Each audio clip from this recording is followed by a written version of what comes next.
Hello, Gemini, Sun, Moon, Rising, and Venus signs. Kamusta kayo?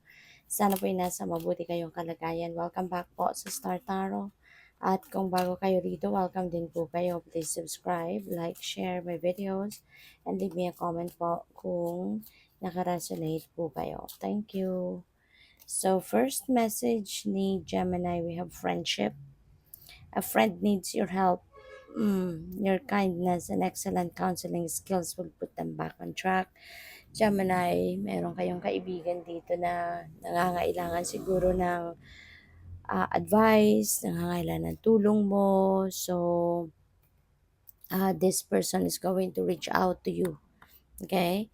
At baka importante, yung ano mo, importante yung advice mo sa kanya.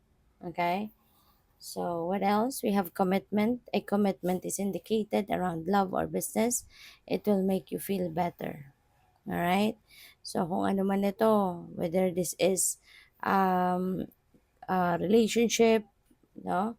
Or whether this is a business partnership, you know, um, magiging ano ka dito, magiging magandang pakiramdam mo, magiging maayos yung um, sitwasyon mo siguro, no, with this. Baka kasi, this could be a kind of commitment na parang makakapagpanatag, no, ng inyong kalooban. Magkakaroon siguro kayo dito ng peace of mind dahil sa commitment na ito. So, good luck. So, we have difficult times. Be on your guard against chaos as unforeseen perils or emotional upheaval are foretold. Ayan. So, alam mo, pupuwede pa rin naman itong siguro mabago. Pupuwede pa rin naman itong, ah, maano ninyo, you can still change, 'di ba, the course of your life siguro, 'di ba? Kailangan mo lang na siguro, maging mapagmatyag, maging matiyaga kang, tignan 'no, ang iyong sitwasyon, 'di ba, na kung meron mang kasi ang gulo puwede kasi maiwasan pa as much as possible kung kayo ay mag-iingat, 'no? Siguro kailangan mo na maging vigilant ka, maging maingat ka sa dealings mo with, mga tao, 'di ba? Lalo-lalo na sa mga pagdedesisyon din, 'di ba? Pag-isipan mabuti before you make any decision, pag-isipan mabuti, listen to your intuition, yung mga ganyan. At saka yung ano, yung mga salitang sasabihin mo, make sure na pinag-iisipan mo ng mabuti before na ibuka ang bibig, 'di ba? Kasi sometimes kapag may nasabi tayo na hindi maganda, hindi na natin mababawi 'yun, 'di ba? Mahirap nang mabawi. Kaya mas magandang bago mo sabihin ang isang yung mga pananalita, pag-isipan mo na munang mabuti kung tama, 'no, yung sasabihin mo or makakabuti yung sasabihin mo, something like that, okay? So, tingnan natin kung ano pa ang ganap for Gemini.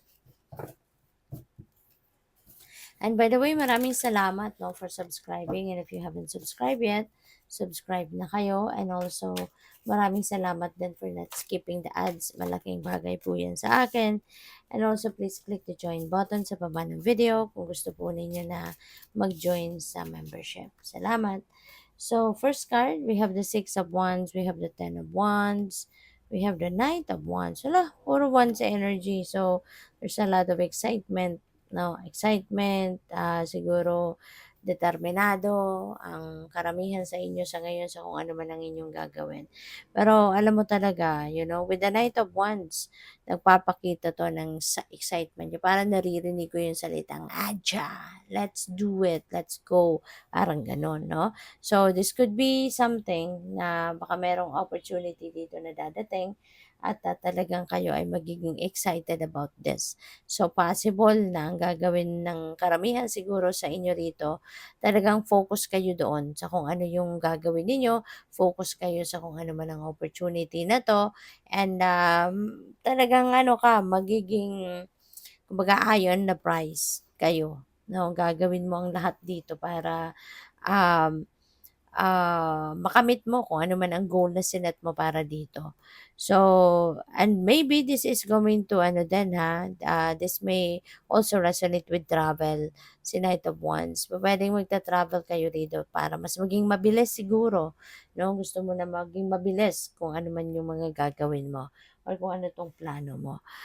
With the Six of Wands kasi victory energy ito.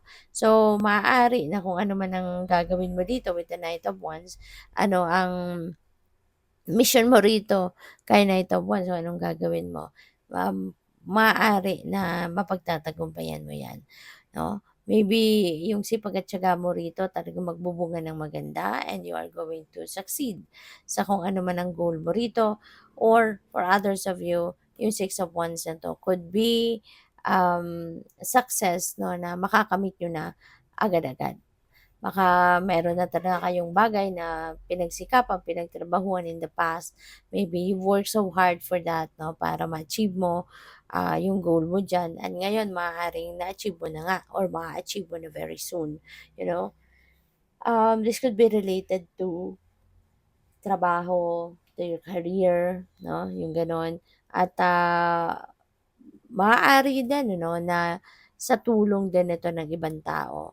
This could be a group success, or pupuwede rin na, tagumpay mo talaga 'to, pero you have supportive people behind you na sumuporta at tumulong sa'yo para makamit mo yung tagumpay na 'to. So, kung ano man ito, whether that is trabaho or yung inyong career, success na 'to, this could be also bring forth financial reward, 'no? Baka meron ditong financial reward na makakamit kayo.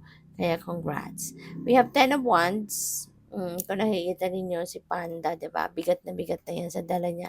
Nagpahinga na, dumapa na kasi nga ang bigat ng bitbit niya. So, maaari din, Gemini, na merong ganitong ganap ang iba sa inyo rito na hirap na kayo. No? You are, ano na, you are feeling tired and exhausted 'no, sa kung ano man ang bagay na 'to na pinagkakaabalahan ninyo, 'di ba? So, maaaring pagod na kayo rito, maaaring, super ano na kayo, super, alam mo 'yun, yung parang drained na, maaaring almost drained na yung pakiramdam ninyo rito sa in terms of your energy. Kaya siguro ang gagawin ng iba sa inyo baka, alam mo 'yun, parang gi-give up na kayo, 'no? Maaaring kung ano man itong bigat na 'to, maaaring, aalisin mo na 'to sa buhay mo, 'di ba? O puwedeng isusuko mo na, kumbaga ayaw ko na, 'di ba? Maaaring gano'n ang ganap dito for some of you. Kasi, kung ito'y, it's taking a toll on you already, mukhang hindi mo na 'to, parang ayaw mo na, hindi ka na tatagal sa ganitong sitwasyon. 'Yun ang napi-pick up ko dito, kaya pupuwedeng i-aano mo na siya, ila-let go mo na. So, good luck. Thank you for watching. Love and light. Namaste.